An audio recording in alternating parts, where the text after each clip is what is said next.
Hey, well, welcome. We're going to cover a very serious topic, as always, on National Divorce Talk Raw with your host, Marc Ruiz Evans.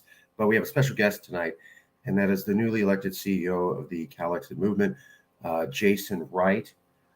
Yeah, thanks for coming out. So we're going to do the show. It's going to be the same show as normal. We're going to cover the news, what's going on in America right now, as it falls under the guise of the general topic of national divorce. We hope it to be peaceful. We certainly cover that. We advocate that for that as the Cal Exit Movement, but we're going to cover wherever it goes and whoever's talking about it. There's a lot of news right now, and we'll get right to it. So I'm going to do a shared screen, and we should be able to see what's going on in the news right now. I'll show you, and then you can react. And I didn't want to prep you too much so that people could see your genuine reaction. Okay. Right. Yeah. So they're going to see, like, well, how does your brain work? Like, I know how your brain works. We've had many conversations. But for people who haven't been able to, this is what I always say to my guests and the people that I talk with, is that nobody's been able to see what I've been able to see.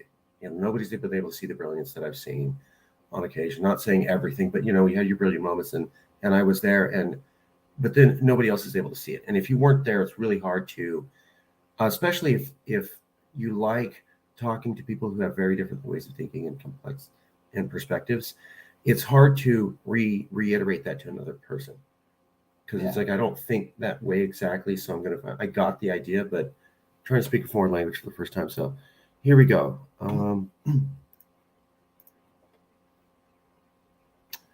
right. So the first one, I want to make sure this is working. Yep, perfect. Okay, so the first one, this is an article. Zocalo Public Square is by Joe Matthews, and he is a author who's created Zocalo Public Square, which is like a think tank. It's a private think tank here in California. He himself has covered politics and policy in California for a couple decades, and he talked about should California be an independent country, like in 2010, in a panel with Abraham Lowenthal, who wrote the book about how California is being held back by federal policies on being able to international trade more. Yeah, I love that one. Yeah, so he created Zocalo Public Square. They've already had a conference in 2010 on should California become independent. Of course, they concluded no, but why are you even talking about it and having a lot of smart people talk about and go like, even though California has X, Y, Z, A, B, C, D, and E, still it can't, And I'm like, wow, you kind of made the case right before you said you're not. So whatever. He's writing this article now. Can two ex-California governors stop World War III? Schwarzenegger, Jerry Brown, speaking out to Russia and China. These are ex-governors. Brown, it's working. Schwarzenegger's ascents to sage status reflect the extent to which California, the world's fifth largest economy, functions as its own country, with its governor serving as a second American president. California governors now sign international treaties, contribute to global climate policy, and constitute a fourth branch of the U.S. government, meaning almost like a second independent. Yeah. Well, so this is some hot stuff. Zocalo, you are speaking my language. This is what, March 29th. Okay, so just recently. Yeah. We try to cover recent news. Sometimes I'll bring up a topic that was like a year ago, but I'll try to relate it to something that happened recently and do that. Every once in a while, we'll do something that's a few months old. We try not to. Governors of California travel around the world, talk to foreign countries as if they are a sitting president of the United States. Now, they know they're not, and in no way is Schwarzenegger or Brown presenting themselves as such. Of course, they're being sane and rational. But they're also, when they were governors, promoted California. And when they were both governors, said California is like a separate country. Brown said, think of us as a separate country to the Chinese government. Schwarzenegger said California is almost like a sovereign nation state. So they certainly have that reputation. California is almost like an independent country. I was the governor of California. Why would China or Russia listen to him at all if that didn't hold some weight? Well, I think that's got a very easy and kind of glaringly apparent answer. to it, and that's that they wouldn't pay any attention at all if it didn't hold weight. They wouldn't. Sorry. I'm just saying. It's a good question. They would not care one bit. The fact that they do care means that yes, it does mean something to them when the largest producer of rice in the world says, "Hey, you guys, know that we're different and we're not like that. Like, that those people are crazy doing their own thing. That's not us." If it didn't mean anything to them, they would not have flinched or been affected or blinked. The fact that they did says everything.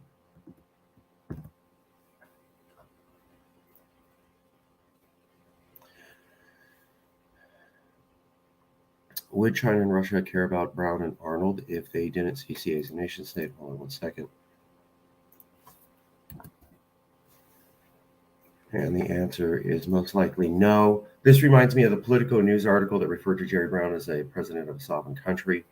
And obviously, we've seen Governor Newsom refer to California as a nation state a couple times. So it's something all the governors have done. And when it's come time for him to be popular again, that's when he says it. Okay. All right. We're going to stick to the news. I'm just saying. All right. There is a difference between saying it without meaning it and then these two who aren't even the ones running things anymore.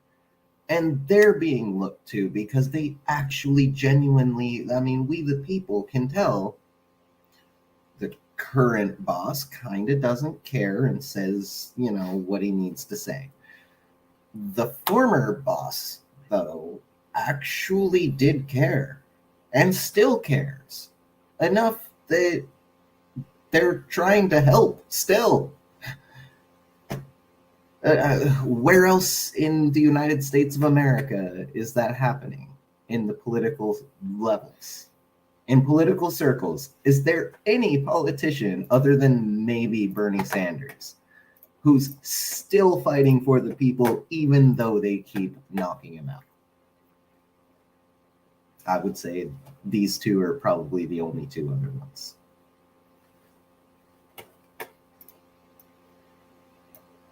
That's what Joe Matthews is saying. Heeding the advice of former California governors now seems like the best path for humanity.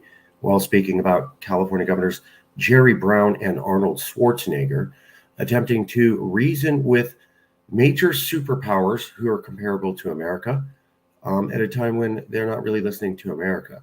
And our governors seem to say, well, I'll just go speak to them on their own and they'll listen to me like I'm someone important.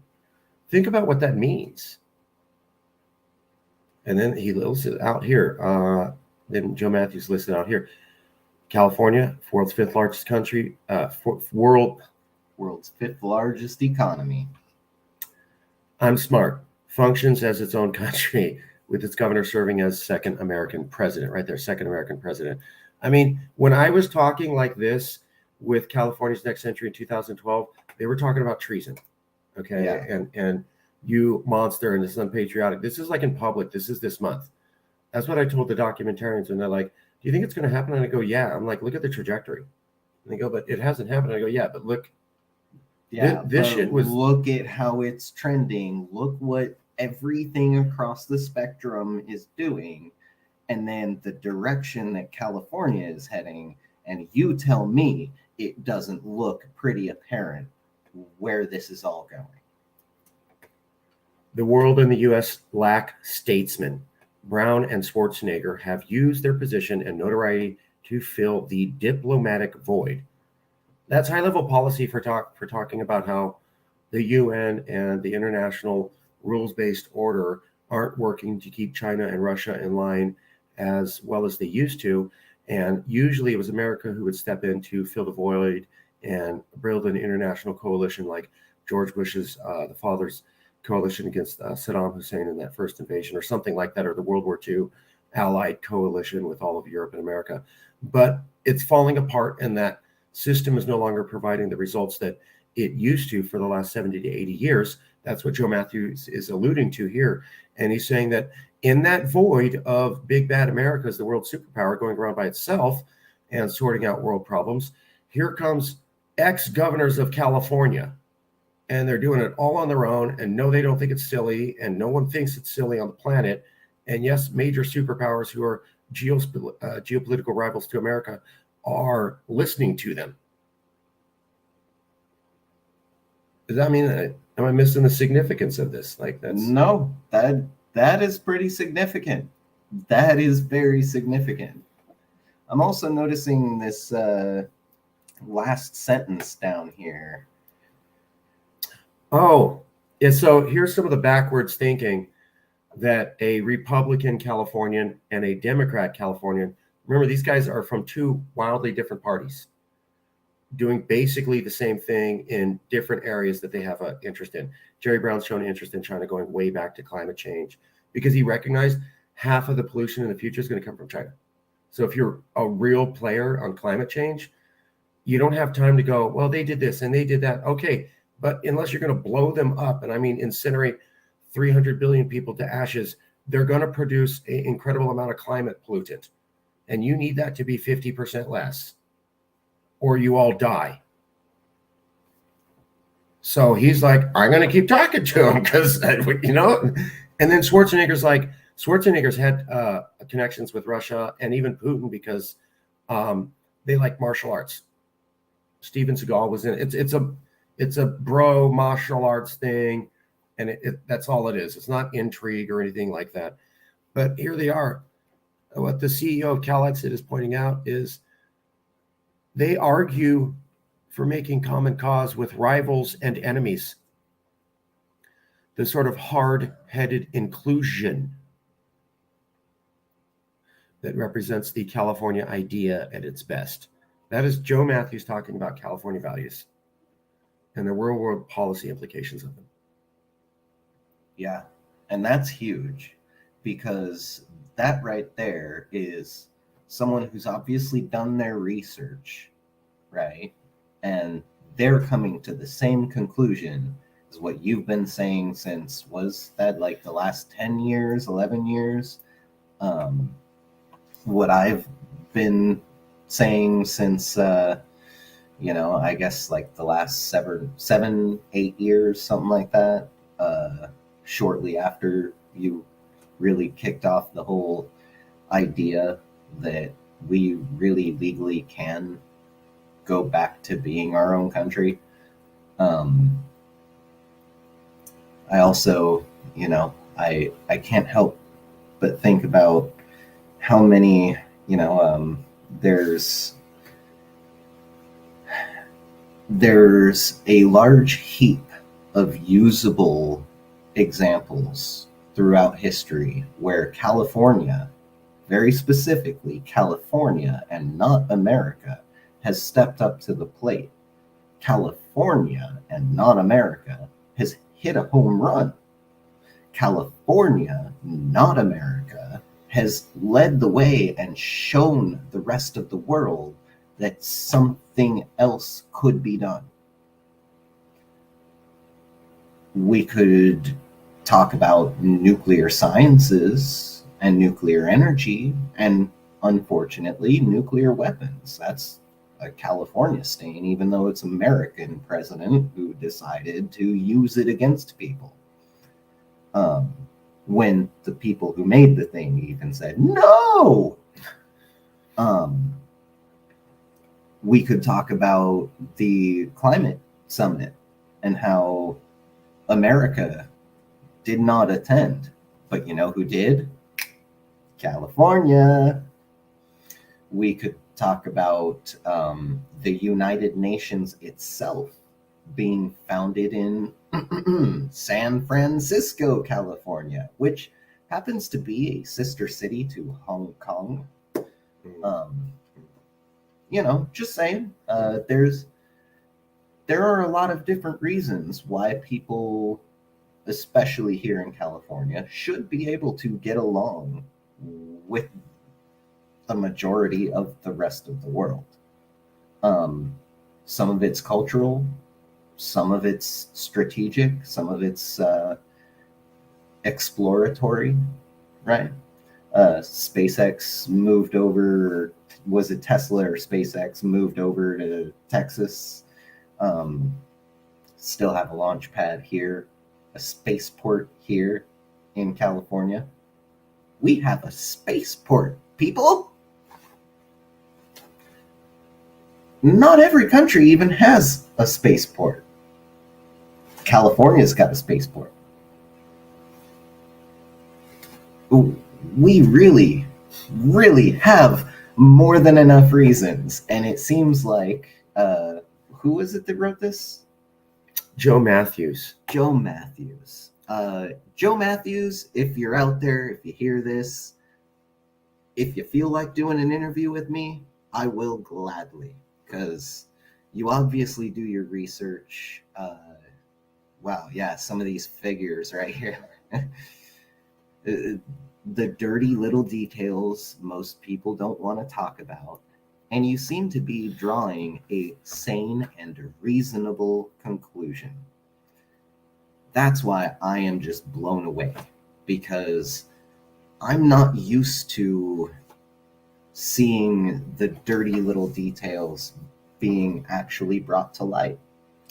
I'm not used to any sort of media source, let alone from anywhere in North America, actually coming to a sane conclusion, let alone a reasonable conclusion. Well, he's independent, and he might have this thing called not being willing to sell out, at least too much. I mean, we all got to sell out a little bit, but he's been all about California. Relax. I mean, I'm not going to get into realpolitik, but here is Jerry Brown condemning all Americans for not thinking like Californians, which is don't promote conflict with China, work with them, build the bridges. That doesn't mean that you agree with what they do. And he wrote an essay in the New York Times, which is really trying to tell everybody like you got it wrong. I will also point out, this is not new. Jerry Brown did this with Russia right after Russia interfered in the 2016 election. He said, don't close down embassies. You have to stay in communication with each other. That's how you cause war, and then people are going to get hurt, and they're less likely to change sooner. And so here's Brown saying, but do our country and leadership even realize what California has done, or what we've done by killing all these people around the world? One might assume that such disastrous results and the ignominious end of the war in Afghanistan last year would lead to a period of reflection and soul searching, Brown wrote. Yet no such inquiry has occurred. At least not one that fully grapples with the shocking self-deception, pervasive misreading of events, and powerful groupthink that drove the longest war in American history. So that's Jerry Brown directly saying American culture is backwards and wrong because it invades other countries, kills all these people, and then doesn't even think twice about, like, is that wrong, or did we do wrong, or what do we do? When most countries would go, wow, we need to spend some time really checking ourselves. And the U.S. just doesn't even.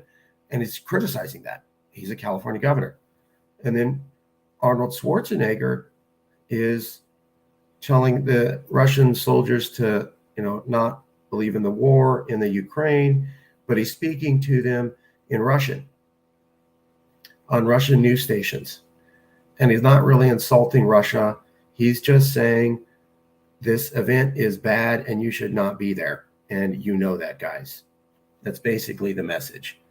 It's not you're a horrible monster and I hope you die in a camp yourself. It's, this is wrong, bro. You know that.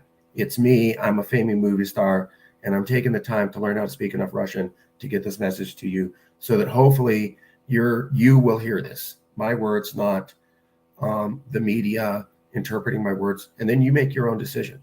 Like, I felt like that's how the Schwarzenegger's trying to do it. Like, and I thought that was pretty bold to go, I'm going to make a message directly to the Russian soldiers in the front lines in hopes of getting them to not fight, which would reduce the harm to the Ukrainians.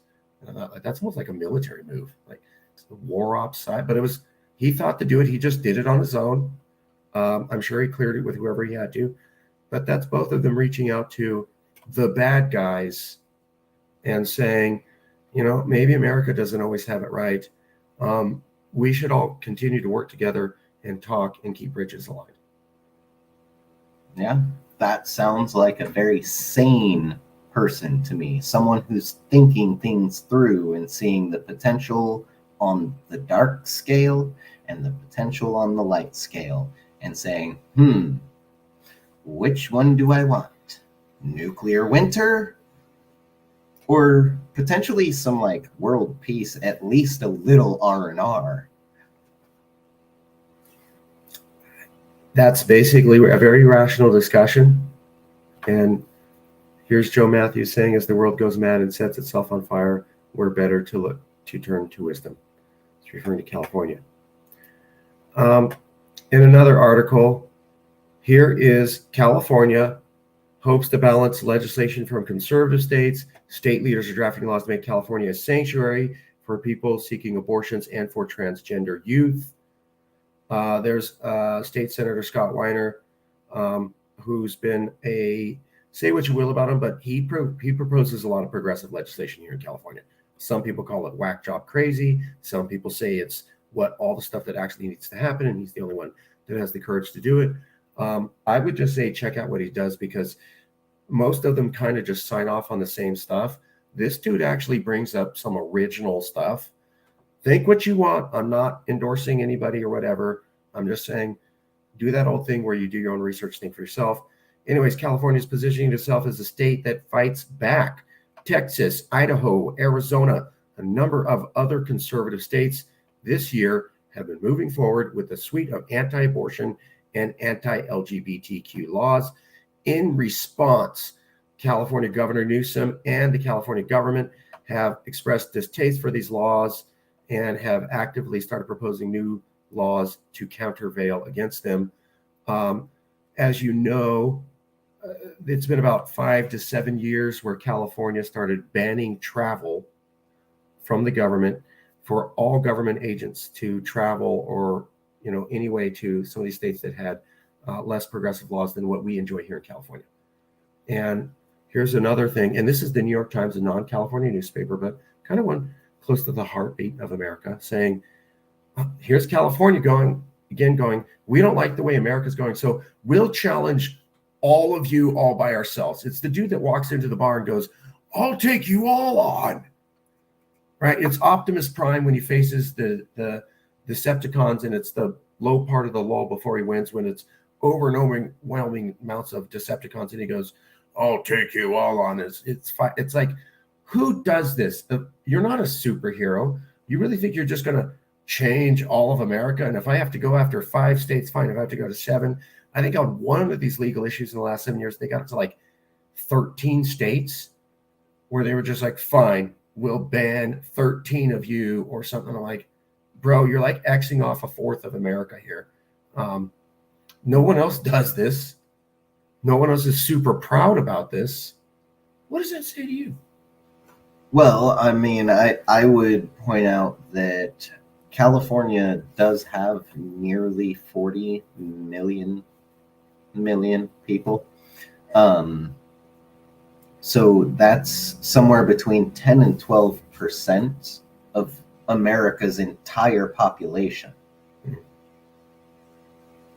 Between 10 and 12% of all Americans are actually Californians. So the amount of hate that Californians get from Americans about the fact that we are Californians, the amount of discrimination in the other states against people with California license plates and people with California identification card to go to the bar and get a drink over there in Milwaukee, Wisconsin. And they say, no, you go back home. You go where you belong. Stuff like that. I would say that's how fellow patriots talk to each other. No, I would say that California really does have the right to decide for itself who it wants to basically pump money into. So this piece of legislation that passed that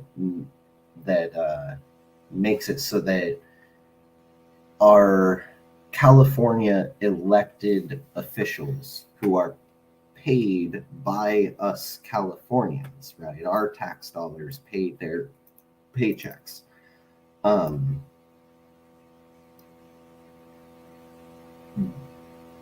When our elected officials go over to these other states, they spend money.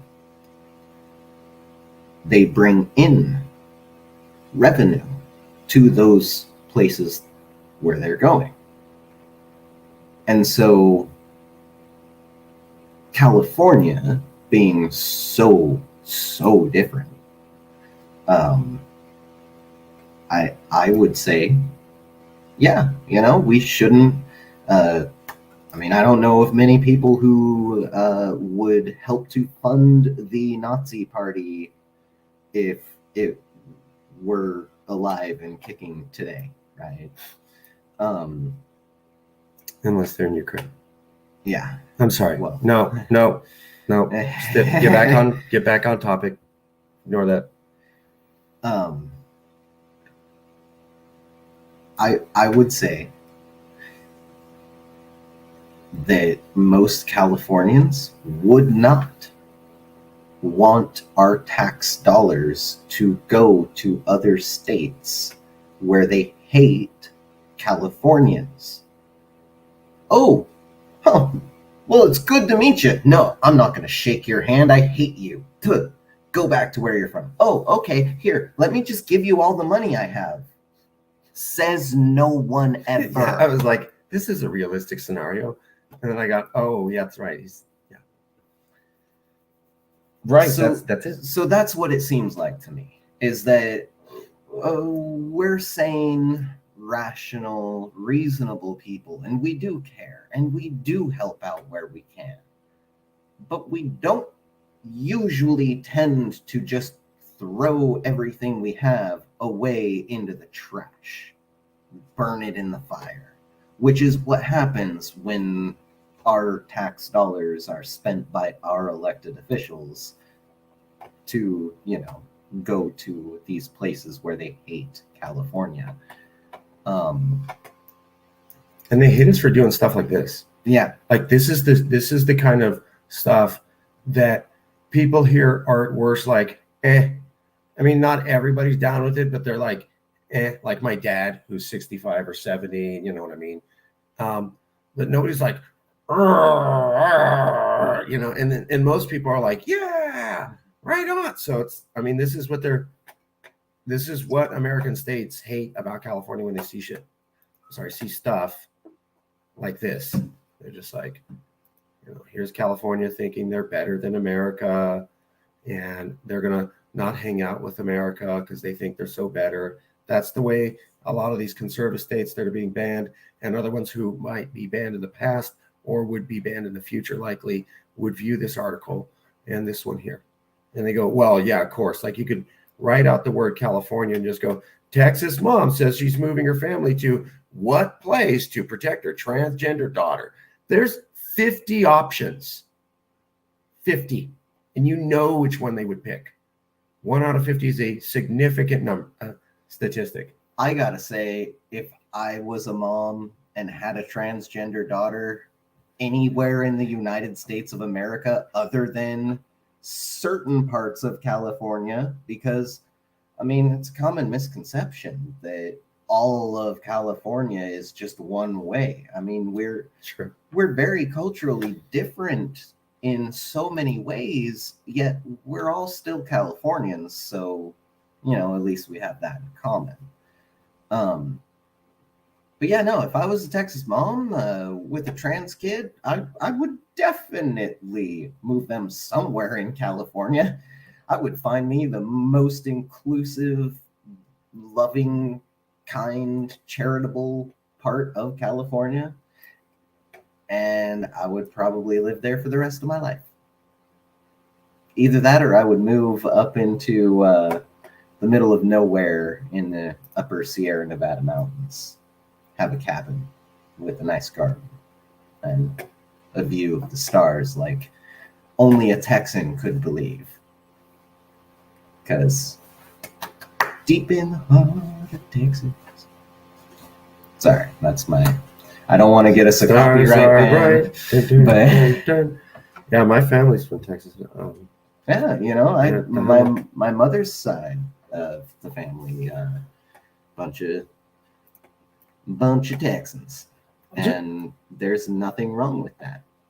But I'm a Californian, and I don't hate Texans. I don't dislike them for being so different. Yeah. I agree with Texas's right just as much as I agree with California's right. Yeah.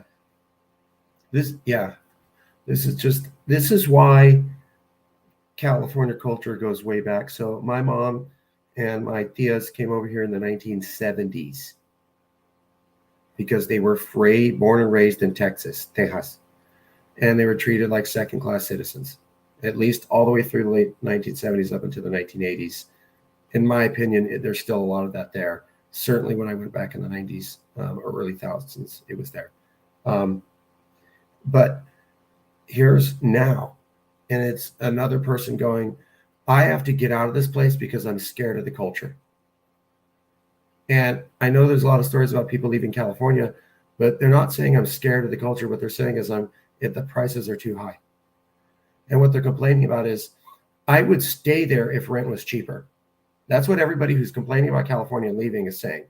I would have stayed there if it was cheaper. I'm leaving because the taxes are too high. If I could afford to live. Yeah.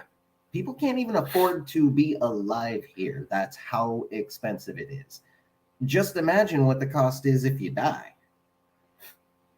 I mean, funeral expenses and and the price of land here, just 6 feet deep of 5.5 feet or 6 feet, depending on how big you are, right? Just that much real estate will run a pretty penny here. It is a problem. We're not handling it. But I wanted to point out that the major criticism in California is that it's too expensive to live here because of the housing prices and high property taxes and overregulation. I, for one, am against that. I've always said that for like a decade. But I love the culture.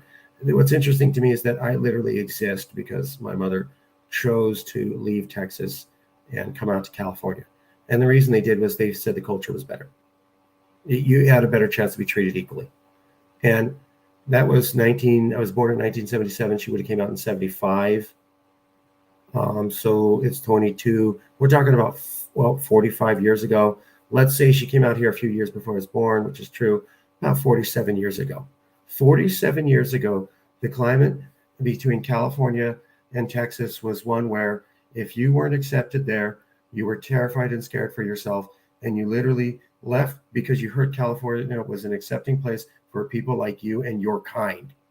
In the 70s, it was Mexicans. Now we see it's transgender. And I think in the early 2010s, or right after 9/11, it was Muslim, because a lot of states did not want Muslims. And we in California opened new mosques, right? So this is what we do. Sadly, it's the role that America had in the 1800s, the early part, when they were the period that they inspired them to put the Statue of Liberty up. But that's 150 years or more from now. And we've seen the policy is to build border walls and keep immigrants out under almost any condition and put them in concentration camps, a policy that was started by the Obama and Biden administration, and then exacerbated by Trump, but as our predicted here in CalExit, continued by Biden. So there was no policy change with the way that foreign nationals were treated as far as coming in as refugees and children in camps. And those were the policies that people criticized about Donald Trump. And then Biden literally kept those two things in check, to the point that the New York Times had to, on repeated occasions, go, wow, I guess we don't care about this issue anymore. Just reporting that as news, no longer an issue, guys. Kind of weird. They literally did that multiple times. So it's what we're saying. And so that's America. Texas is like America. This is how they treat people. California is the place that is accepting. That is a story that has existed continually for 45 years or almost half a century. Thoughts, feelings? Well, I've got lots of thoughts on this and lots of feelings on this. I would like to point out for our friends in Texas, and because of the hashtag Caltexit. Oh yeah, you guys are dope. You're great. Yeah, it's not really that Texas hates people, right? It's that, we can see there, Texas AG declares pediatric gender affirming procedures to be child abuse. So it's the legislators, the politicians, the people in power who are the ones making these hate-filled decisions, these hatred-fueled decisions. And, Texas, I think every single Texan I have ever met is actually a very religious person, usually Christian of some sort. And so I like to always point out that, Christians are supposed to be not filled with hatred, not fueled by hatred, not excluding people because they are the other, rather welcoming new people with open arms, because that is the Christian thing to do. You be the good Samaritan. On the side of the road, there's someone hurting. You help them. You don't just walk by. You don't make their injuries worse, right? And so I'd point out that it's really, and just like California's problems, our problems aren't really caused by Californians so much as they are caused by the people running it into the ground. I didn't mean to disparage the Texas nationalist movement. I do think we have wildly different cultures, but I didn't mean to disparage anyone. And I will repeat what I've told the Texas nationalist movement and the others. You guys know that we have different cultures. And as I've said, if you don't want those people, we'll take them. And this is what's going on. And that's also what happened in the 1970s. And when I said that, to their credit, a lot of them respected me for just being really honest. And that's something that liberals don't typically do. So I will stick by the comments I made about conservatives in America and Texas, but I will say that when I was honest with them, they really respected that at a level of respect and decency for being honest and direct with them that I have found lacking in liberal and even California society. And in that way, I would say that their culture was, in that specific respect, better than ours. So that's my balanced statement that I'm going to give. And so now that you've cleared that up for the record, I would say my thoughts and feelings on this are very similar. Texas, I've heard Texans I know who talk about, California's trying to influence legislation across the country, and they feel that California is kind of exceeding the bounds of any sort of authority because that usually ends at the border lines of California. So they're, overstepping their boundaries legislatively here in California, the people running the show, right?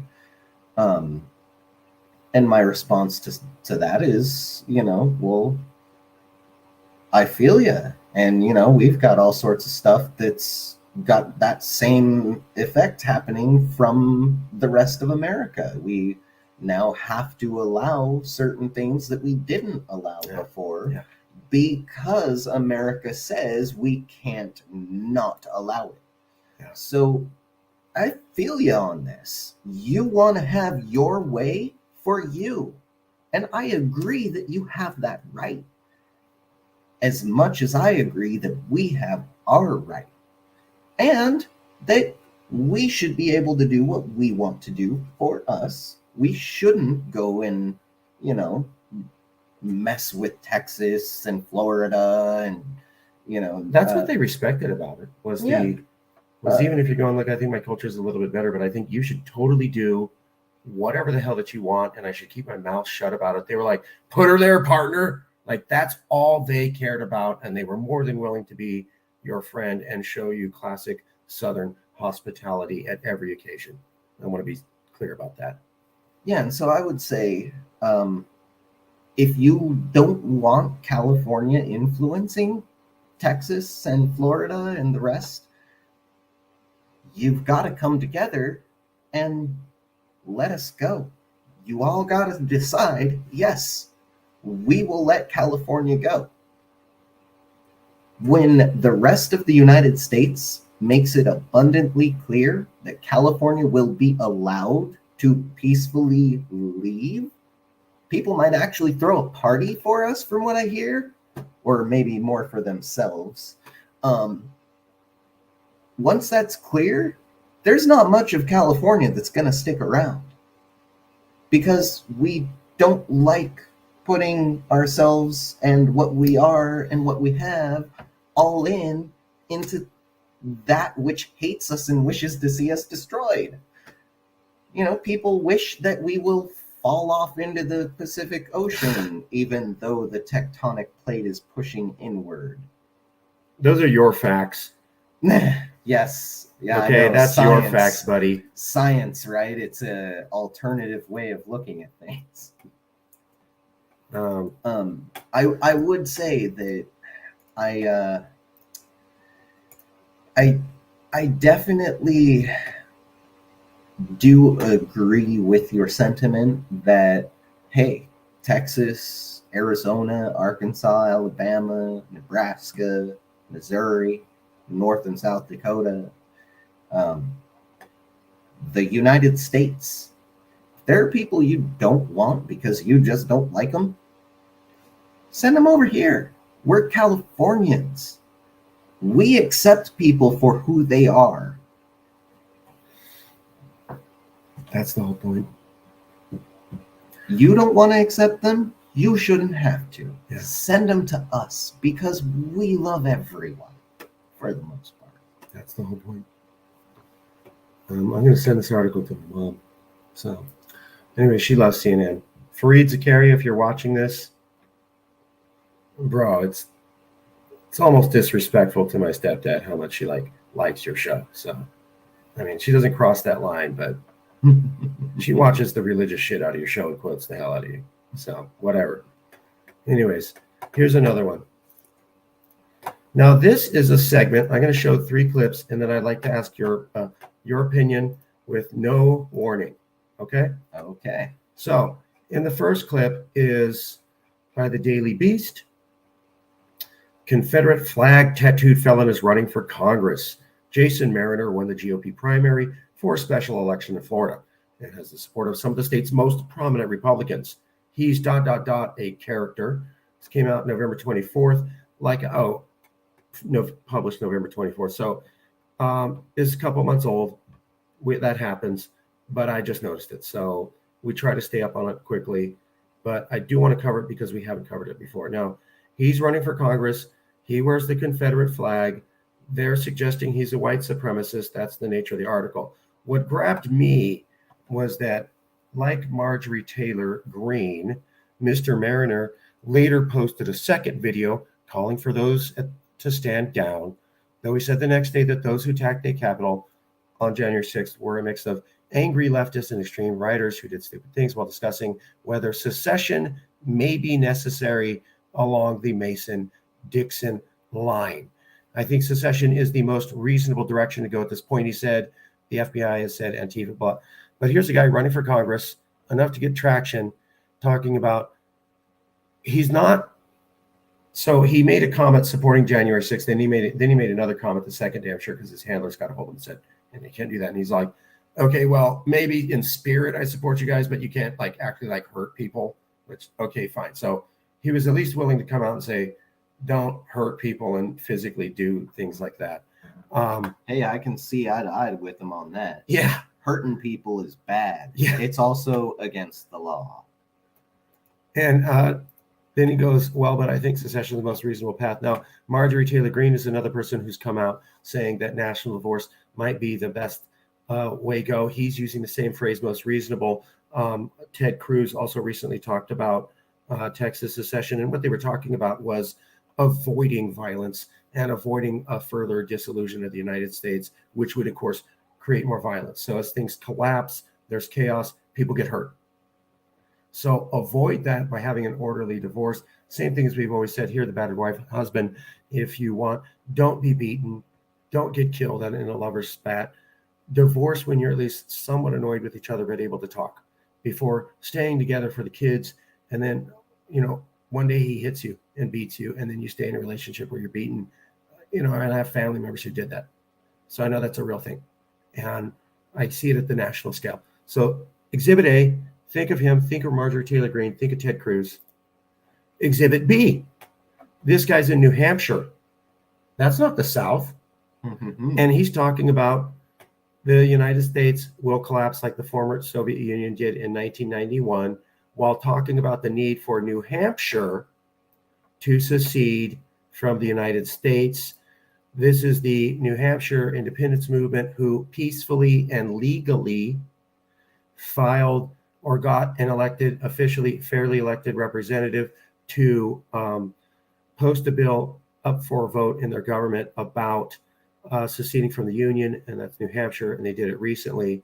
Now it said U.S. will fold like USSR. This is about the New Hampshire independence movement. The vote didn't pass, but they actually got a couple legislators to vote for it, and it was proposed by an actual elected official, and nothing like that has happened since 1861 anywhere in America. In New Hampshire, you could actually go back to 1812 when they did talk to the British, but which is odd because in this Newsweek article where they're saying it, they're kind of painting this guy as stupid. They don't mention New Hampshire actually looked at secession historically in 1812, and so there's a direct historical link. It's like not in there at all while talking about how silly these guys are. Here we go. Peacefully declares independence, peacefully, and immediately proceeds as a sovereign nation, or nullified. It's called nullification. Nullification is a concept last seen since 1860 war. It presages the Civil War. Now, Sagar. Yeah. That's my dog right there. See, that's an authentic reaction. He was not prepped. So. More than it has reached for something that actually works. And beyond even the incentives within our medical establishment, and of course by the cultural elites, their fear of being accused of fat shaming for telling basic truths about human biology and physical fitness, what's worse about the culture war on fitness is it just polarizes another aspect of daily life. Right now, you are literally incapable of watching ESPN without having the culture war thrust into your face. You are unable to consume sports as it is right now. Whether you wear a mask or not has less to do with science and more to do with social signaling. The same became the case with vaccines. And as Crystal and I have observed, the ultimate indictment of the United States is that while many other countries actually reported a significant rally around the flag outcome and came together as approach to the pandemic, it was here in the United States that the level of polarization that took 2 years to materialize in the rest of the West, it was present here within just a few months of our COVID policy. We do not trust the very basic goodwill and actions of our neighbors, citizens who share different beliefs, and the way that civil wars and civil strife happen are because the conditions of people's lives within the same supposed polity are so at odds that they see no commonality. And the war against fitness is a part of that. It is meant to bifurcate the way that we eat, the way that we work, what we watch, what we consume, how we raise our kids, what schools that we go to. All of those features right now are a class system. All of them grow us apart year by year, generation by generation, until your fellow citizen is barely recognizable to you. So join me, not in working out to own the libs or getting fat to own the cons. Participate in a national culture of looking after yourself to live a more fulfilling life and be happier so that you can tune out. Yeah. So you saw 3 examples there of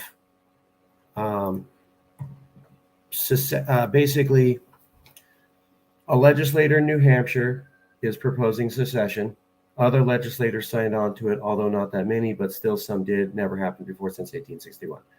Another legislator last year, basically this year, is talking about, well, I think secession isn't a great idea. No, he said, I think it might be our least worst option. Yeah, Right, I remember that one. Right. We actually covered that at one point. Yeah. Yeah. And, which is different than the yeehaw, let's go. They're going, look, bro, it's going to get bad. So we need to break off. And the New Hampshire guy was going, look, it's going to get bad. And then here's Sagar and Jetty going, who is not part of the South. Well, he's from Texas, but I don't consider him a Southerner. And I don't think he's a Confederate supporter or Marjorie Taylor Greene or Ted Cruz fan or this Mariner guy fan, nor is he from New Hampshire. And he too is saying it looks like the trajectory of America is that it's no longer working well. And then we see the other guys saying, well, then therefore that means secession. What do you feel about that as CEO of CalExit? Well, I mean, got to give a little pat and self-love for the fact that our hard work is definitely paying off. Finally, someone that gets more viewership than we do, even, right? Because Sagar and Crystal, they each have their own following, their own fan base, and then together their show has actually, it quickly surpassed a lot of the mainstream media.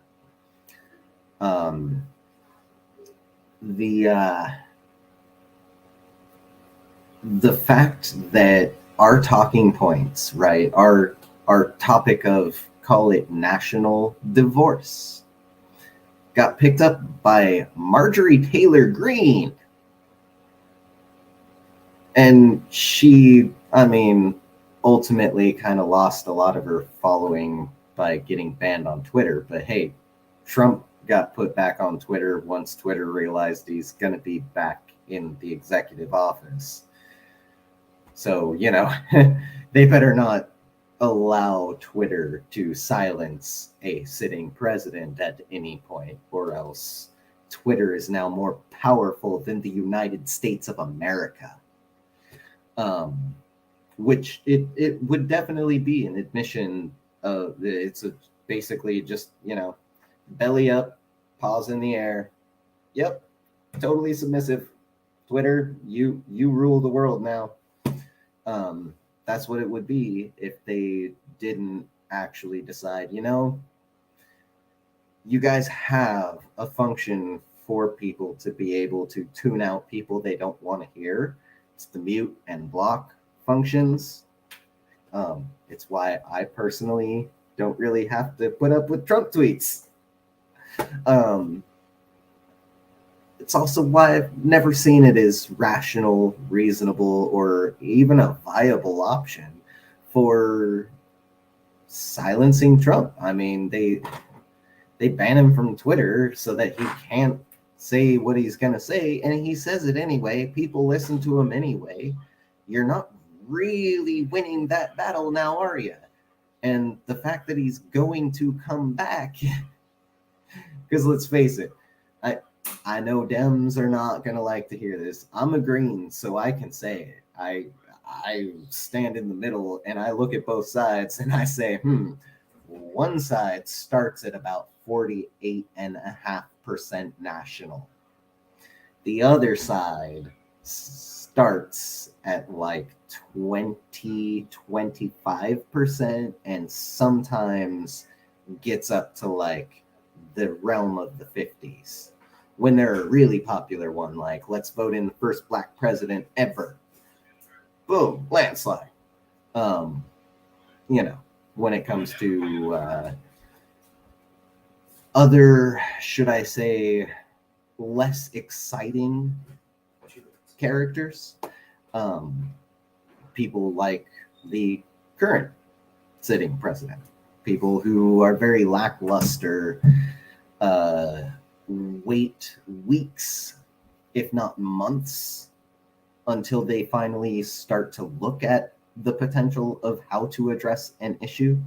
And then at most, pandering is all we get from them.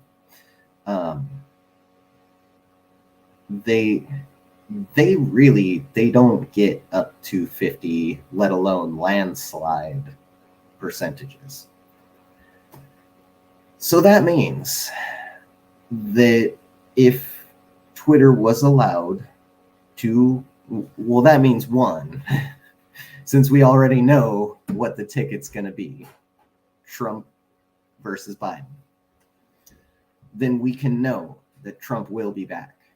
And so if Twitter was allowed to keep him banned, they would be banning a president of the United States of freaking America from Twitter. So, yeah, the Supreme Court has to lay down the law on that one. And they did. And I mean, shoot, I'm not a fan of the guy. I block him and mute him myself so that I don't have to put up with it. I also don't tune into Biden or Newsom or Pelosi, because all of those federal-minded folks do not sit with California, do not represent the way that we live our lives. They're out of touch with California. They don't seem to care much about California and Californians. What they care about is money. More money. Money, money, money. Money? Money? Oh, hey, money! No money? Oh, can't find them. They just disappear. So, ultimately,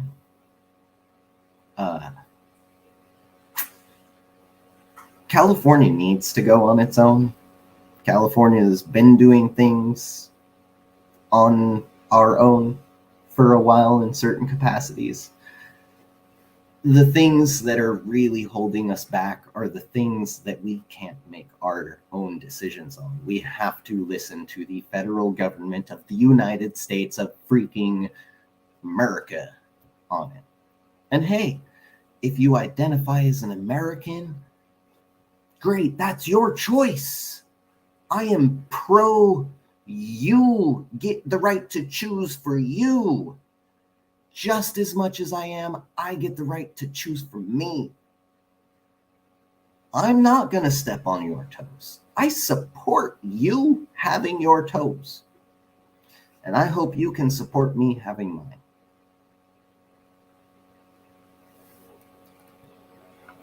Should I? Oh, no, there you go.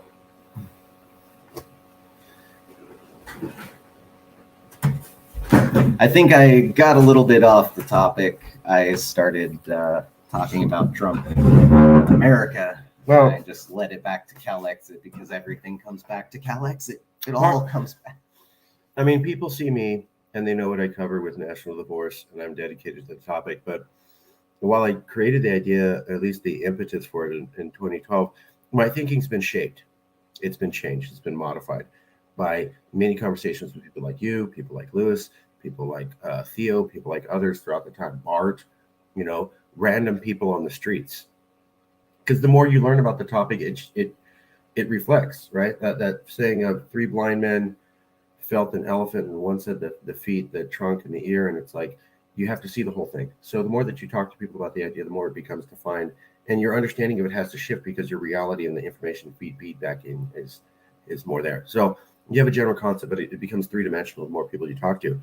And a lot of the responses that I give to National Divorce Talk Raw come from basically the CalExit mind, right? So the conversations and the direction that we went with the movement was not what a few people on the ground felt was the best way. It was what would the public at large buy? Yeah.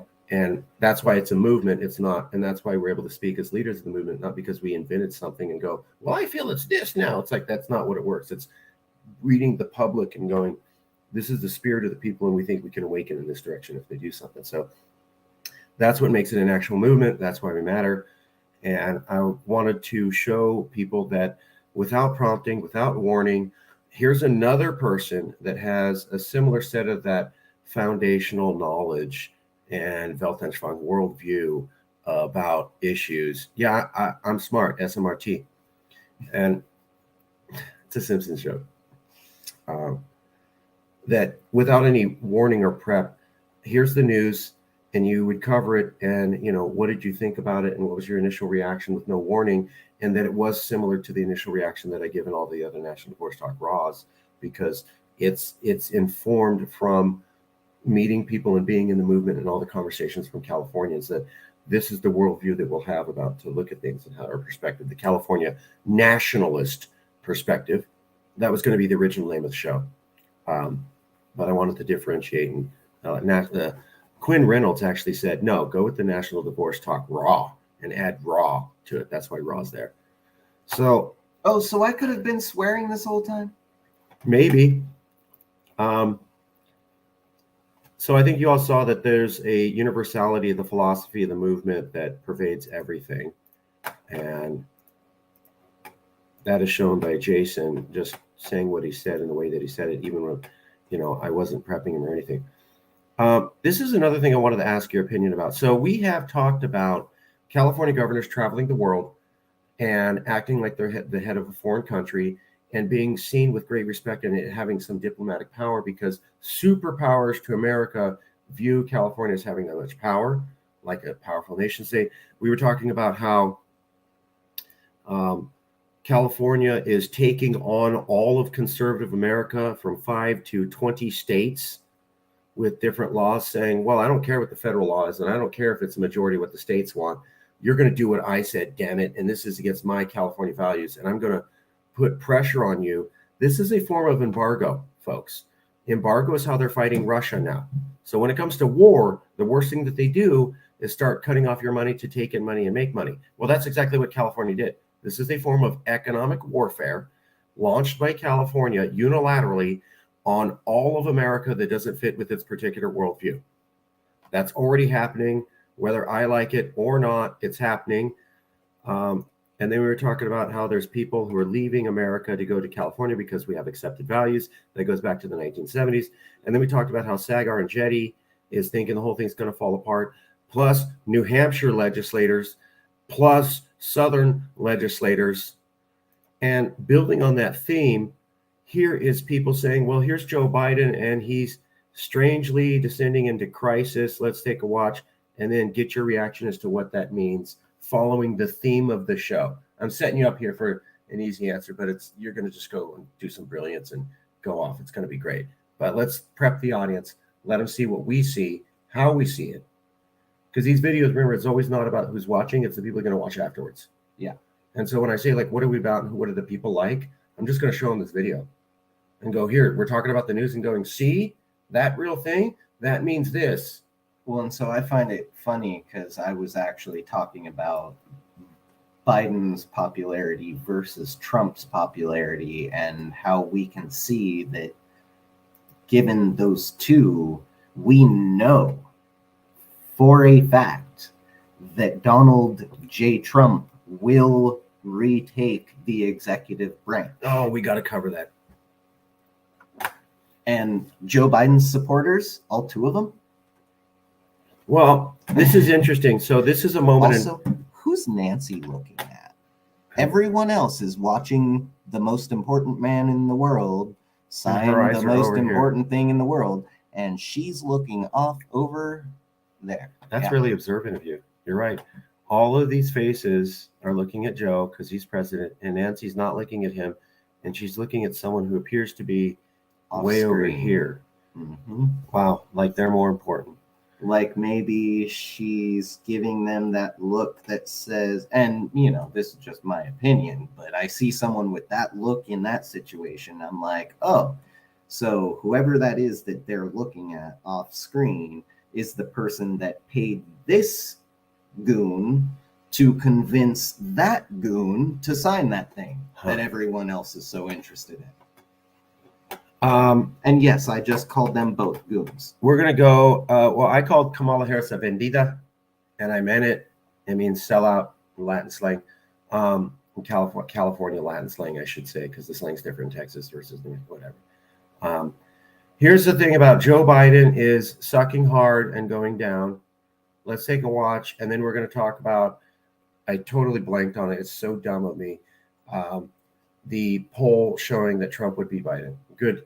There you go. As long as I get a bathroom break real quick at some point. Actually, take the bathroom break and I'll show people this. All right. And I haven't seen it yet, but I'm pretty sure I know where this one's going. I'll play it again when you come back. Yeah, I'll keep my ears.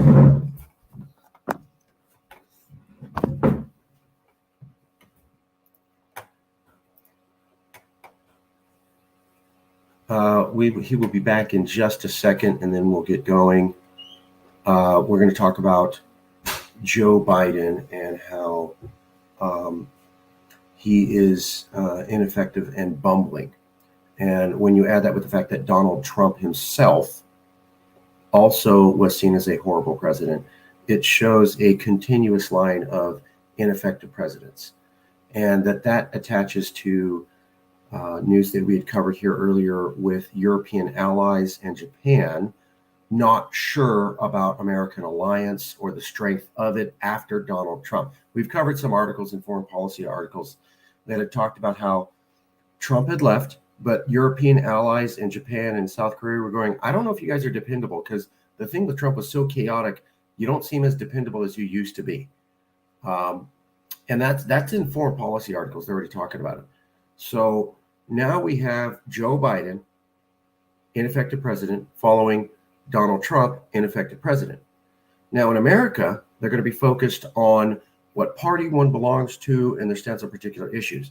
But at the world stage, what these countries that are former strong allies of America are looking at is this country permanently broken because they seem to keep electing idiots? So that's what we're going to talk about here in a second. Let me pull up that other poll real quick while we are getting ready. We will finish the show in just a second. Trump poll better. There it is.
Alrighty, my apologies, folks. That's what happens when you drink a lot of caffeine and then do an hour-long recording.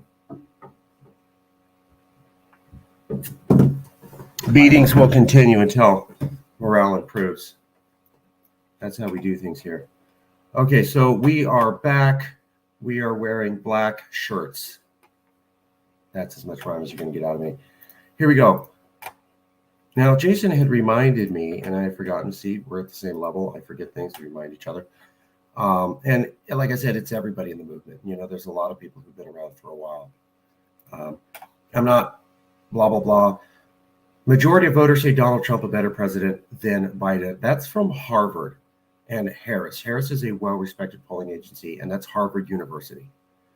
And yeah, and I gotta say, if the guy who took office and then quickly became the least popular president in like American history or whatever, if that guy is being seen as a better president than the one we have now, that's what I'm talking about. European allies are worried about that. Yeah, that's very worrying. And if it's not worrying to you, you're not getting it. You're not paying full attention. This dude takes office, and quickly people are like hating him so much that he's one of the worst ever. Until the next guy comes along and does even worse than that dude did. I'm sorry, Biden, but if Trump outperformed you, you really suck. I guess I should just say that's my opinion, that, you know, if Trump outperforms you, then you suck. But honestly, yeah. There you go. After Trump, foreign allies wonder whether they can trust America, say former officials. NBC News, not Fox News, not a small podunk newspaper, is saying after Trump, foreign allies wonder whether they can trust America. That took me about 30 seconds to find. And I'm not sure everything will go back to what it was. And what they were talking about was when you see America do something as crazy as Trump, and it's the president, and half the stuff he said was held up by the Supreme Court, and the guy almost wins a second election, and Biden, who is supposed to be the reform on America, wins by 1%. Because I remember the Germans talking after the 2020 election, and they were going, wow, Biden won by 1%. And in America, all you saw was more Americans voted for Joe Biden than whoever voted in history, because the population grew. Yeah. But in Germany, they were going 1%. Biden beat Trump by 1%. Are you out of your beep? That's the way the reporting felt like. Die Schabslosen Schraubes in dein Kopfen? Something like that. And then here's the Europeans going, that stuff was so crazy. I don't think it's really like just him.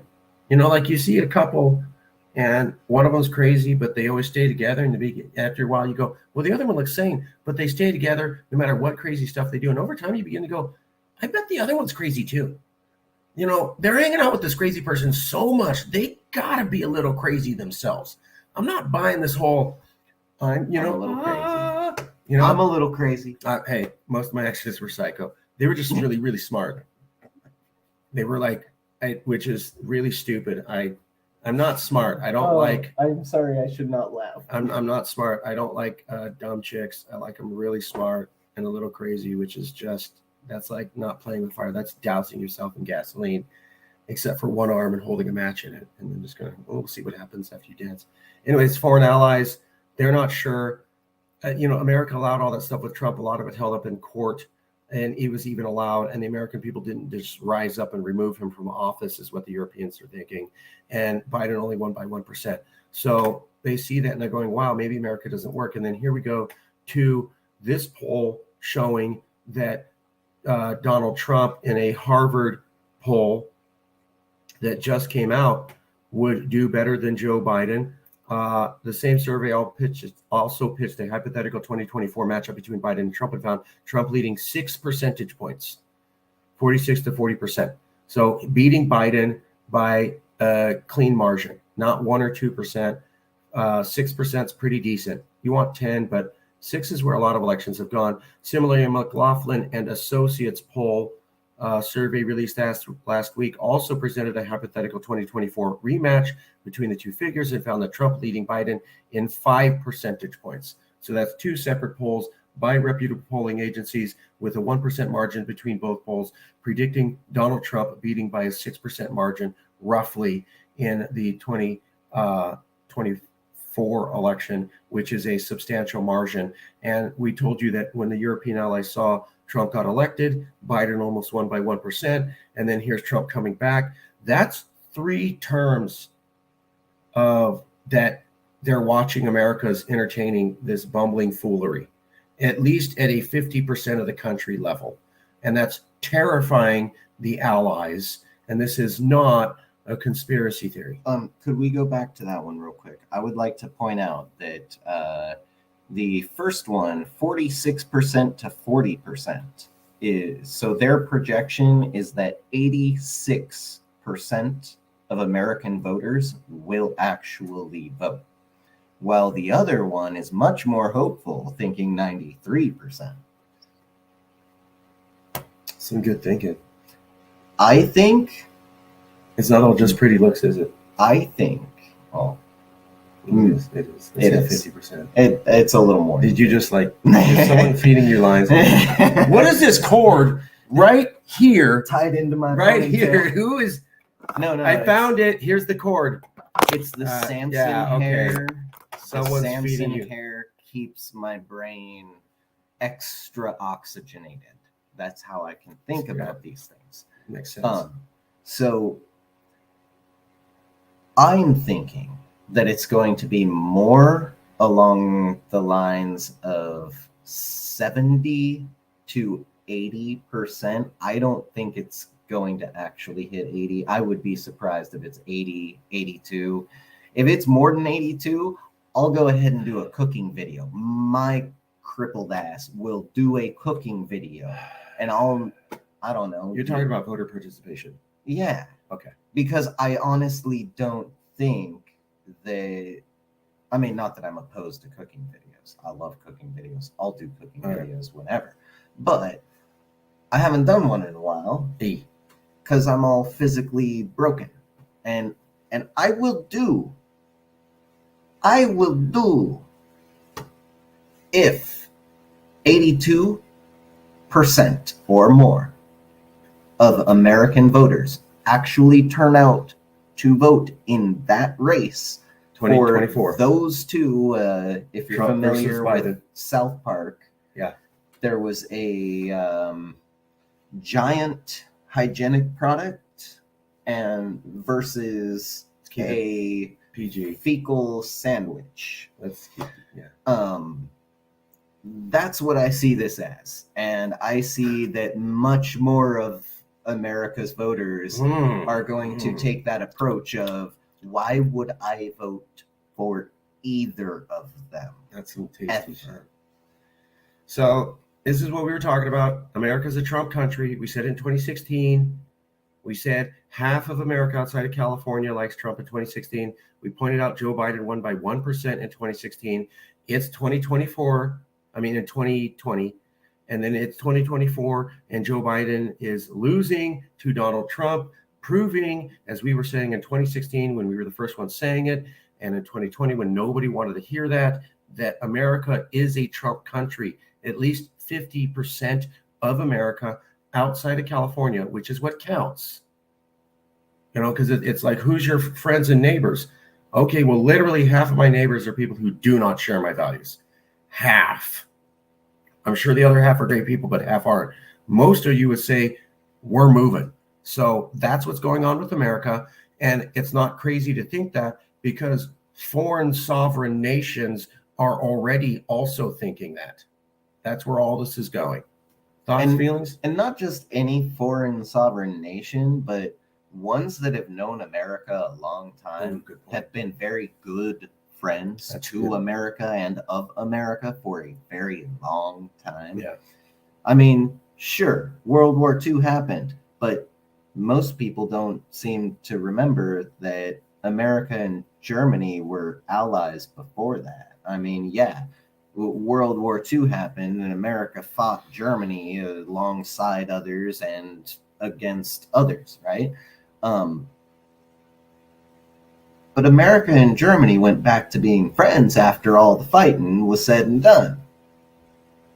So if anyone really knows, it would be either our indigenous brothers and sisters, Of course, or pretty much any country in Europe that lived through all of that.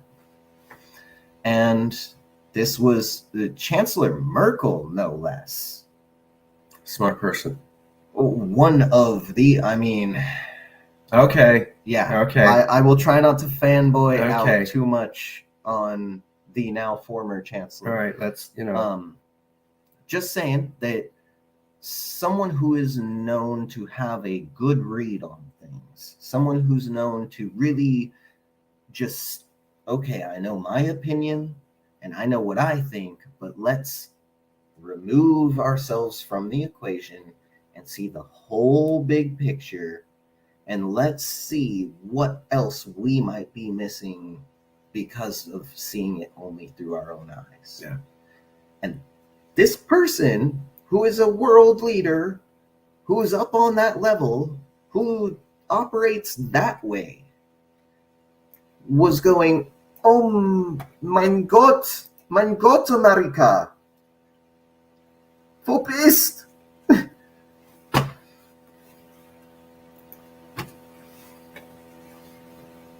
They harbor lingering doubts about the reliability. Yes. Was die, I guess I shouldn't say it in German either. Well, I'll say this in German. European leaders are wary of the country's polarized politics, even under new leadership. How do you say that in German? My German is not. Oh, okay. However, all right. To be funny, I would say they might say Fichezit. What's that mean? Unless it's PG. Bleep that. Okay.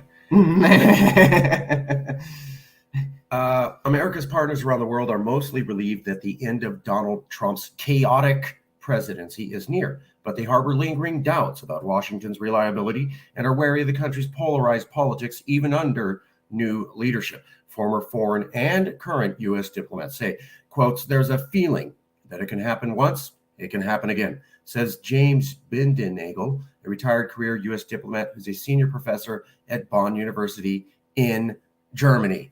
Other governments in Europe and Asia, in particular, are reassured by President Joe Biden's experience on the world stage and his vow to show up U.S. alliance. But the Trump's departure won't automatically restore their faith. Now, this came out right after the election. This is before Joe Biden does the horrible Afghan pullout. This is before Joe Biden says, let's overthrow a head of a major world nuclear armed country, two events that have terrified all former allies and current allies of America. So they were already saying, you're so crazy with Donald Trump, we're not sure we can ever trust you again. That's what they're saying. This is a year ago. Now fast forward to now. Afghanistan, spectacular historic failure. Entire world saw it. Some people say that might have emboldened Russia to do what they do. Europe also saw that, all former allies in Asia saw it, like this article is saying, but now looking forward a year. And now we're talking about how Biden then says, oh, regime change in Russia. Oops, I didn't mean that. Yeah, I meant it. And then he stood by his comments after his own White House said something else. Routinely, Donald Trump was criticized for saying something and then having his handler say something else, cleaning it up, showing that he was incompetent. Now, that was a popular talking about. Joe Biden's literally doing the exact same thing right now on major issues, and the European leaders in the allied Asian nation see it. And so we're talking about, for some reason, the only ones who can't see it are in American mainstream media. They're, maybe potentially personally invested in maintaining the non-visibility of the insanity. Yeah.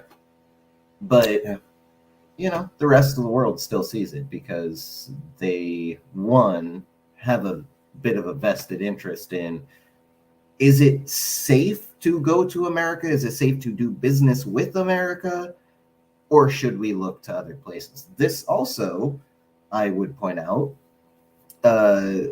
if it was right after the election, would have also been before, would have been before Chancellor Merkel herself had stated that the European Union should not look to America to lead and cannot afford to rely on America or hope that America does the right thing any longer. Basically saying that, Europe, if Europe wants to succeed, Europe's got to do Europe and stop doing America and the American thing. And, that's actually really detrimental for America's current regime, is that they kind of bank on subjugate California and use it as our unlimited spending card so that we can convince Europe to help us out with all of these little trade deals. And, because when America wants to do business with China, they usually approach a third party who's actually, they're viewed by China as much more reasonable. And that third party helps to broker this exchange. I would say that, Europe definitely realizes it. I think a lot of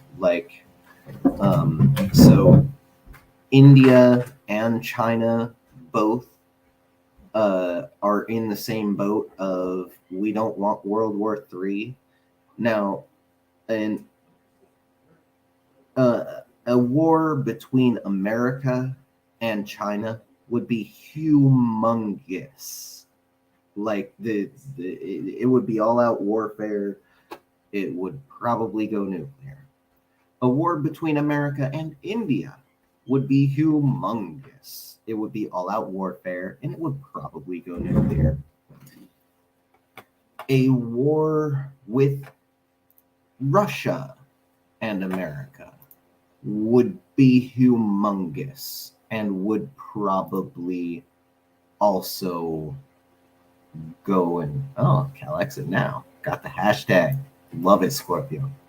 El Scorpio perfecto. So here is America trying to start up World War III against Russia, but Russia's got a pact with China and India. And so you have the two most heavily populated countries in the world, two of the largest nuclear superpower nations in the world, who are saying, no, you're wrong, America. You're wrong on this one. You got it wrong. Now, India and China, between the two of them, that's more than half of the world's population. Is America really trying to say that half of the world's people are idiots, don't know what's going on, don't know what's best for us all, that we're dumb for not wanting nuclear holocaust, that we should maybe want Mad Max times to come to fruition or something? I mean, yeah, basically, when they say, because they're literally, you have Anthony Blinken and other U.S. officials, that means official representatives of the American government, saying the world is united with you on this issue. That excludes China, Iran, India. That's like half the global population right there.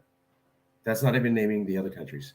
It's exceptionally dismissive to the point of being, it's literally Eurocentric, and it's Western chauvinism. Like, it just straight up, here's major controlled brown people nations, you don't count. Well, and also, not even all of Europe is on the side of Ukraine and America. Mm-hmm. There are parts of Europe where, even Germany, part of NATO, said, can we maybe not send personnel and bombs and such? And if Ukraine's really doing hard up, maybe we can send food and, we can try and use less gas powered energy, and maybe we can help them with gas powered energy so maybe they don't freeze to death in the winter time or something.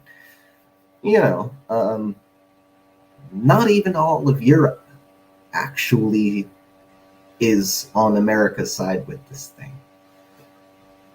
And the actual like scientific majority of the world's population seems to be actually on the side of, please, let's not have nuclear holocaust wipe out 99.9% of humanity, pretty much all of humanity that doesn't already have a nuclear hardened bunker living under their house. You know, White House.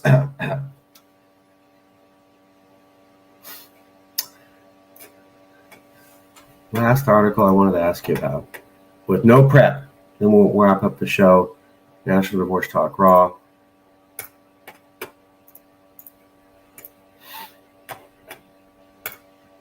So, California Forward is a major think tank.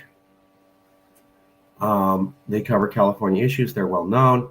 How might California really rank as a country? So here's them basically last month talking about how would California survive as a country. A major California think tank just brings this up. This article doesn't get a whole lot of attention because it's like a intellectual article, but it's also like nobody calls them crazy for doing it.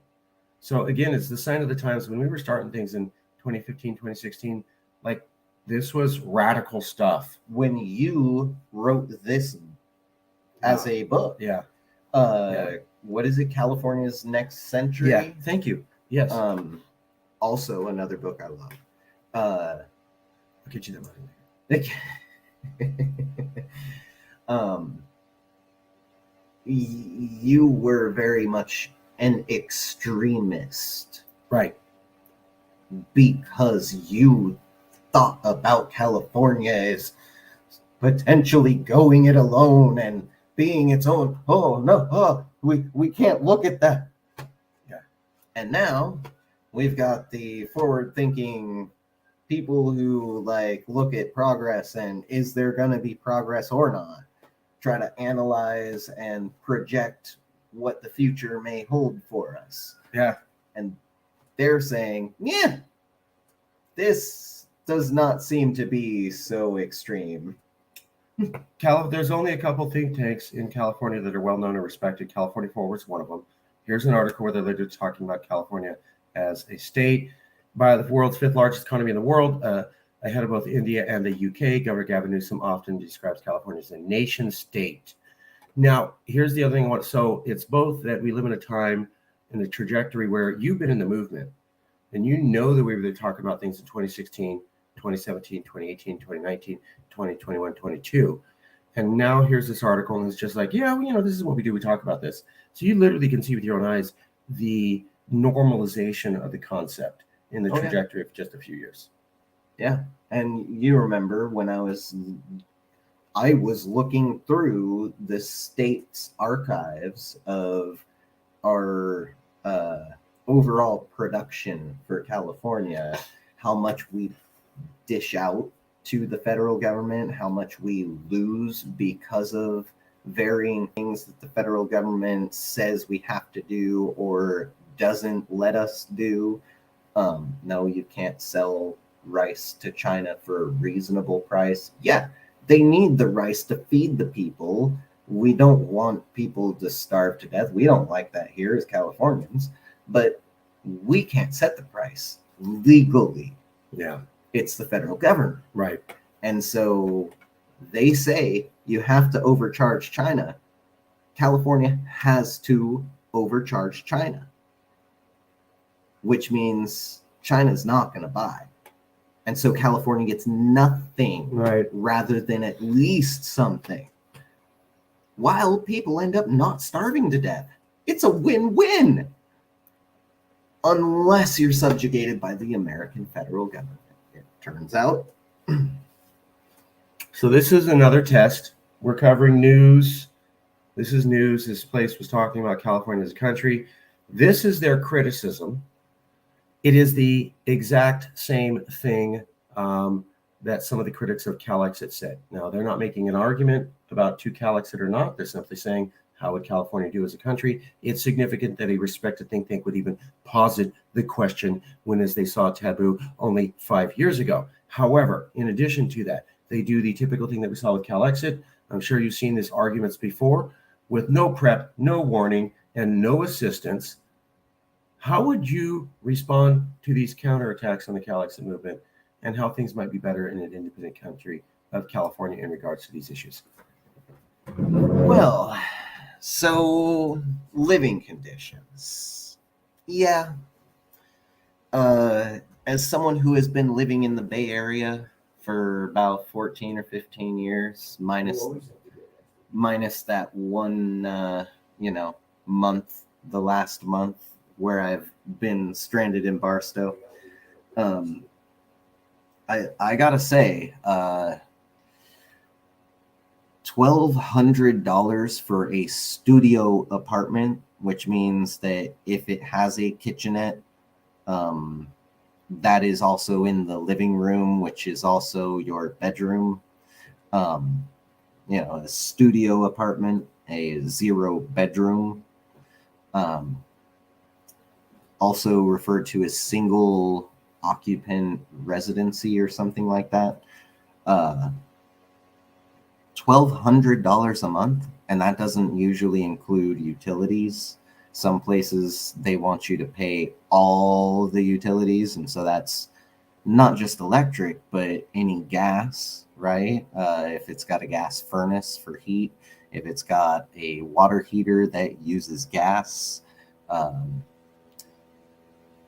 that includes usually sewage and water and the trash services, refuse services, right? The cost of the living is pretty absurd. The state of what you get when you pay the bare minimum is also on quite an insane level of absurdity.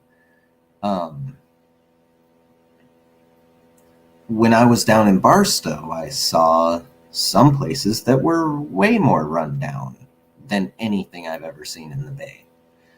And I've been through East Oakland, Richmond,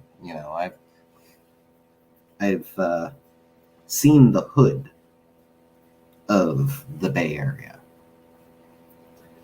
And I point out some places are more run down than others. I would like to see California's pricing go back to being reasonable, but not at the expense of the quality. If you can follow along with this, right? I want the quality to go up and the standards, the basic minimal standards for quality to go up to where if you would not put your own child in there and have them live there, you've got no place trying to rent it out to someone else's child at all, let alone for exorbitant prices. Now, if you wouldn't want your own child to be destitute and to be homeless, to perhaps starve to death or freeze to death or die of heat stroke if they're in parts of Southern California, if you wouldn't want that for your own child, and you have property, you rent out, you own property, or some real estate realtor landlord type, if you wouldn't want that for your own child, what gives you the right to want that for other people's children? There is nothing that gives you the right. Let me answer that for you real quick. In fact, I would say the only decent thing that there really is to do in such a situation is for that individual to recognize that this person is someone else's child someone else's loved one. They are valuable. No matter what value I may or may not place on them, they are valuable to someone. They are loved. And I have no right to wish ill on them or to hate them or to despise them for that. I have no right to discredit that, which is exactly what happens anytime anyone says or thinks, oh, yeah, but they're just this, they're just that, they're just some dirty hobo drug addict who can't. You discount the love and the value of human beings when you do this. That was pretty good. So the only decent thing to do is to realize that, to cease and desist from any and all behaviors that stem from that or relate to that, and to instead do a complete 180 and go the other direction. Lead with love and compassion. Think of these people as if they're your people too. Because guess what? If you live in California and you're renting to Californians, you're a Californian too.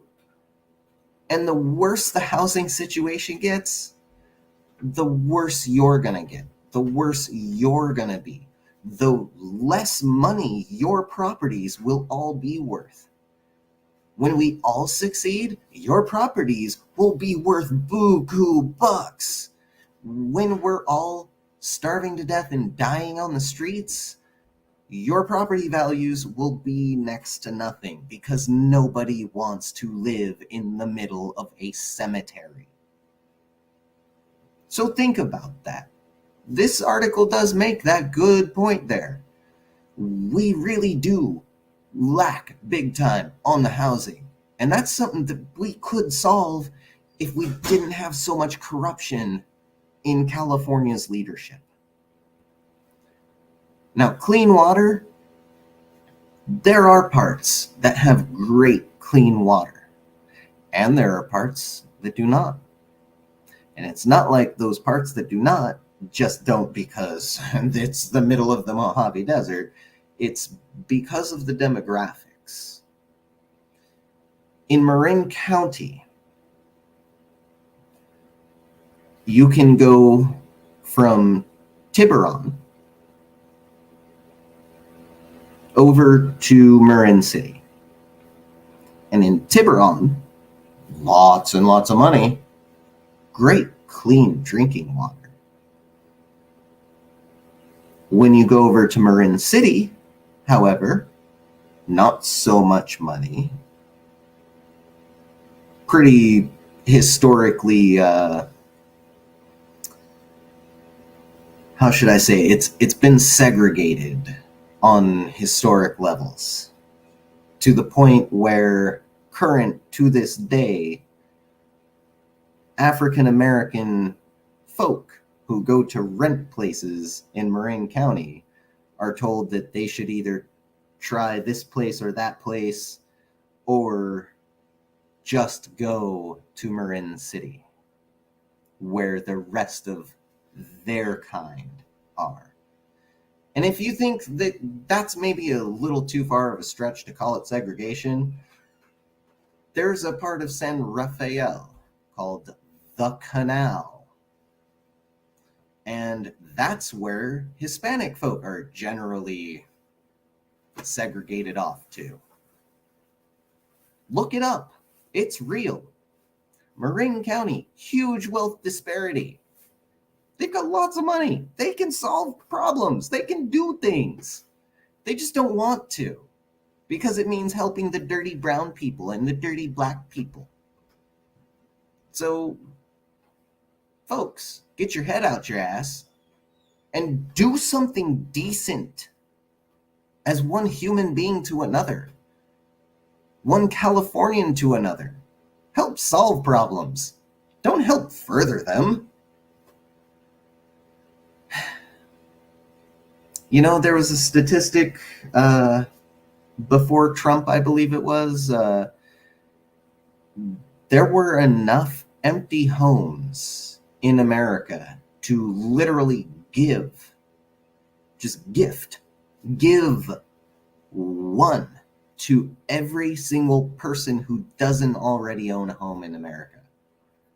And there would still be many, many, many more homes sitting empty than what we can do anything with. Yet there's still a housing crisis everywhere in America. The problem isn't really so much the housing as the people owning the housing not wanting to rent to certain types, or not being willing to, say, work with people on what they can actually afford. Oh, you don't even get paid a living wage?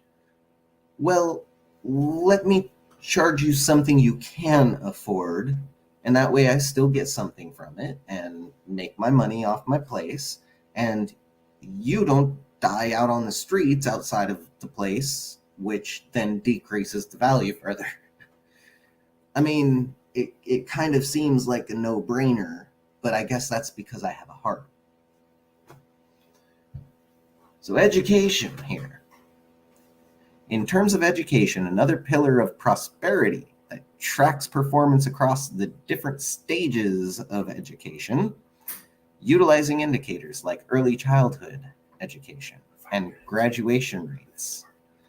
California is broadly similar to Latvia, the small country of 1.9 million people in the former Soviet bloc. Latvia has a GDP per capita of 17,619, or 22% of California. In contrast, Massachusetts has an education system that's more akin to world-leading Singapore, the top performing country for education. Now, I'm pretty sure this was a recent thing. Yeah. Well, now that's interesting because I had thought that Finland was still first place. But I guess America has really, really been missing out so hardcore that we can't even keep up with who's in the lead on the best education anymore. We just know it's not us. California ranks below the national average in spending per student. Within the state, education levels vary dramatically. So let me take you back to this another pillar of prosperity. So that's kind of easy to look past, right? To just wash over it, glance past it, and focus on the former Soviet bloc, Latvia, GDP per capita. Well, so this pillar of prosperity. My apologies.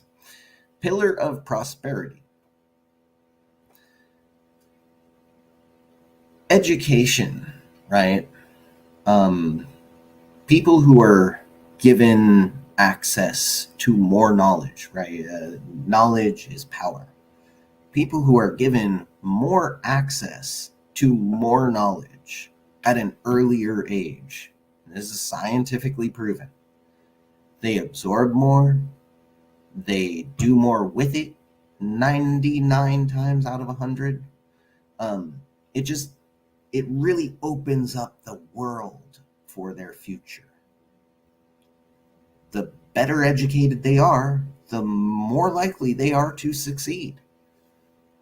So, going back to that segregation thing, I know there's going to be a lot of my fellow Californians who don't like to admit that California, we have segregation problems.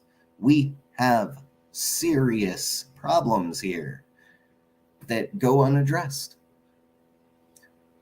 Well, this is another one.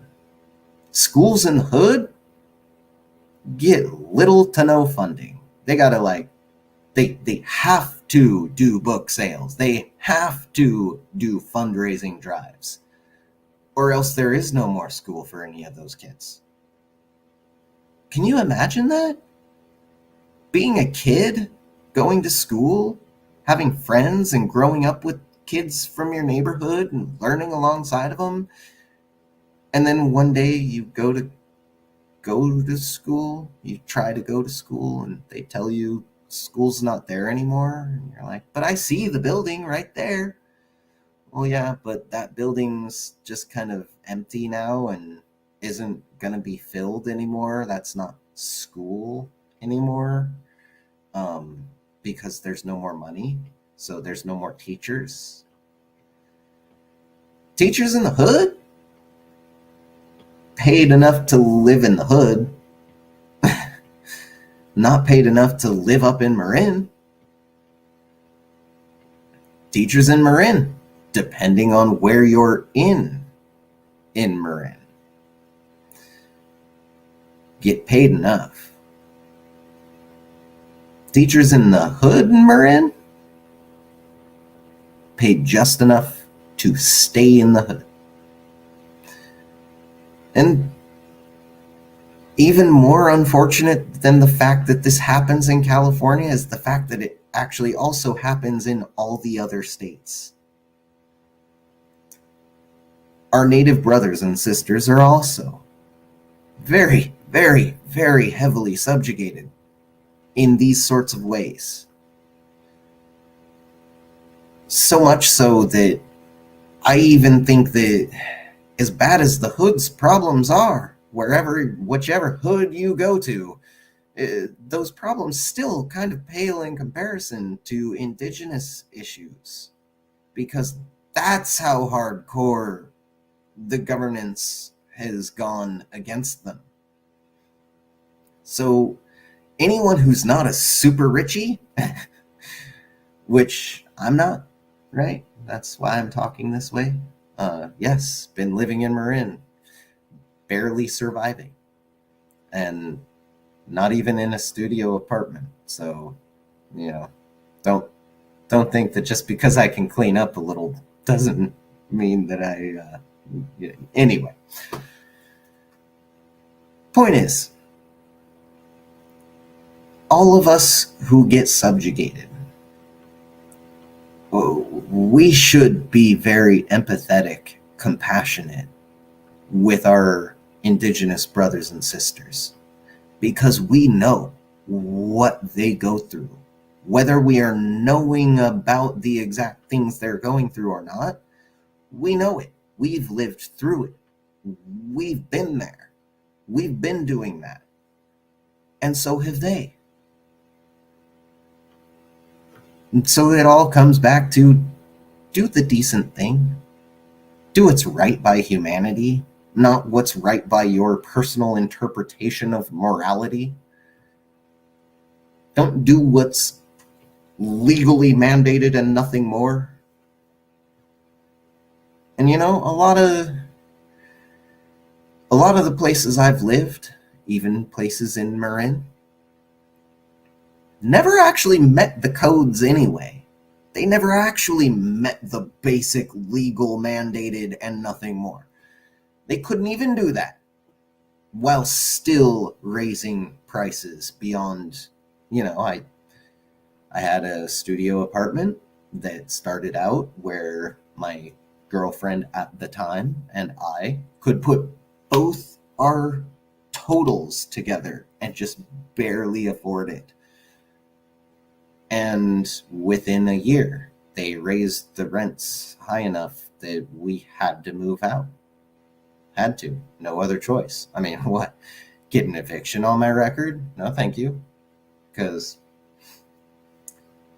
there's only one thing that comes out of that, and that's even further, more hardcore subjugation and ultimately segregation. Because it's not all just based on race, it's also largely based on class. It's a very, very disgusting thing to have to think about, And I have to think about it a lot because I'm part of the poorest of the poor class. Yep, that's me. And I'm all right with that. I'd love to have Elon Musk's money, but I think I would be doing something different than what he's doing with it. Not that what he's doing is wrong. Everyone gets their choice. He's not subjugating people that I know of. He's just, doing something different. I would just pump it into California and humanity and doing humanitarian things and trying to get everyone on the track of doing the right thing by humanity. Because that's ultimately what I care about. I just want us all to do better and to feel better and to live a little better. Not saying my vision of life and what is good or bad, but living better in that what we live in our own individual lives actually feels okay to us, rather than living in a state of misery and depression and anxiety and constant fear of further subjugation and brutality. To just live better, to be able to wake up and say, it's going to be a beautiful morning. That's what I want for all of us. And so I would definitely say, California, we could start making sure that we pay all of our teachers very well and that all of our schools are very well funded. We could start to make sure that our legislators actually do enact certain pieces of policy that would mandate that, any residents must actually be good, be decent, be livable, not be, for lack of a better term, slumlords. And that slumlords get, a penalty of some sort, and then actually impose that, actually enforce it. Don't just say, oh yeah, we agreed that, fair housing, and nothing will be done about anyone who breaks it. Because a law that is not enforced is not truly a law. That's why, as much as I don't personally want more interactions with the police after San Rafael police brutalized me, left me broken and unable to continue on as a head chef, it doesn't mean that I want all police disbanded. It doesn't mean that I want, police officers to die or be injured. I don't hate people just because they're a police officer. I just personally don't want to be brutalized anymore. And that's my right, my choice. But I can still see that police and laws and governance are things that we need as human beings who live in societies, who have cultures, right? I mean, I try to just stick to California, but this goes through all of humanity, to our most basic roots as human beings. We tend to form societies. We tend to form communities within those societies. We tend to have varying cultural differences popping up between communities and between societies. So, yeah, we need some semblance of rules, and rules are not made to be broken. They are made to be followed. I know people like to joke, rules are made to be broken. Rules are made so that hopefully people follow them. Those who break them Well, you know, if you know what a penalty is for breaking a rule and you consciously choose to break it, that's your choice. You get to choose. You've made your choice. Just know that there's always a, for every action, there is an equal and an opposite reaction. And, you know, um, you get your choices, but you got to live with the consequences. So, with that, I will go ahead and close it out and just say, I really hope that this has not fallen on deaf ears. I really hope that not just California, not just us Californians, but really the whole world can take a note or two from this, can learn something from this and say, I do want better for my people. So let's actively do better for the people. Not because of what I'm gonna get out of it, but if my only motivating factors in life are selfish and what do I get out of it, then I can just know that it is more beneficial for me, more profitable for me, for anyone, to not have people starving and dying and freezing and, to not have all sorts of death and destruction and chaos. It is more profitable when things are the exact opposite from that. When things are not surrounded in death and destruction and chaos, actually, your possibilities are nearly limitless. When you only focus on the self and you become a selfish, self-centered person, someone who only would ever do something because you're getting something profitable out of it, and that profit margin's good enough where you just can't say no. Living like that, doing things by that code, only ever leads to things becoming much, much worse, starting in close proximity and working its way outward. So just keep in mind, if you own a business and you want it to be profitable, not having dead people lying around on the streets will help your goal. If you don't care about any of that, then sure, go ahead. Ignore people who are starving to death. Ignore people who are freezing to death or dying of heat stroke. Ignore people who maybe were absolutely denied any and all access to education. And so, unfortunately, they don't know to not walk out in the middle of the road. It's not really their fault.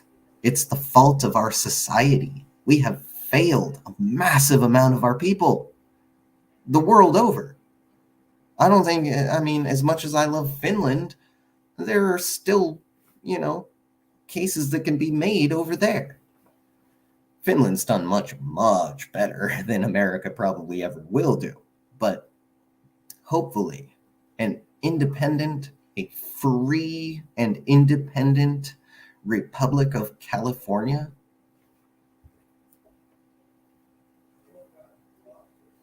can and will choose, very actively choose, to do better.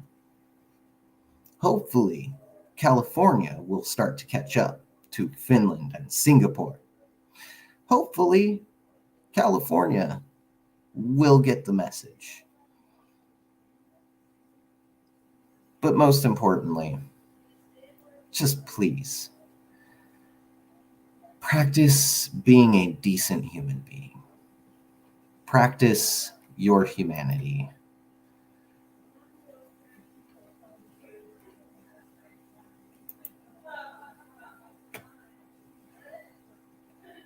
Yeah.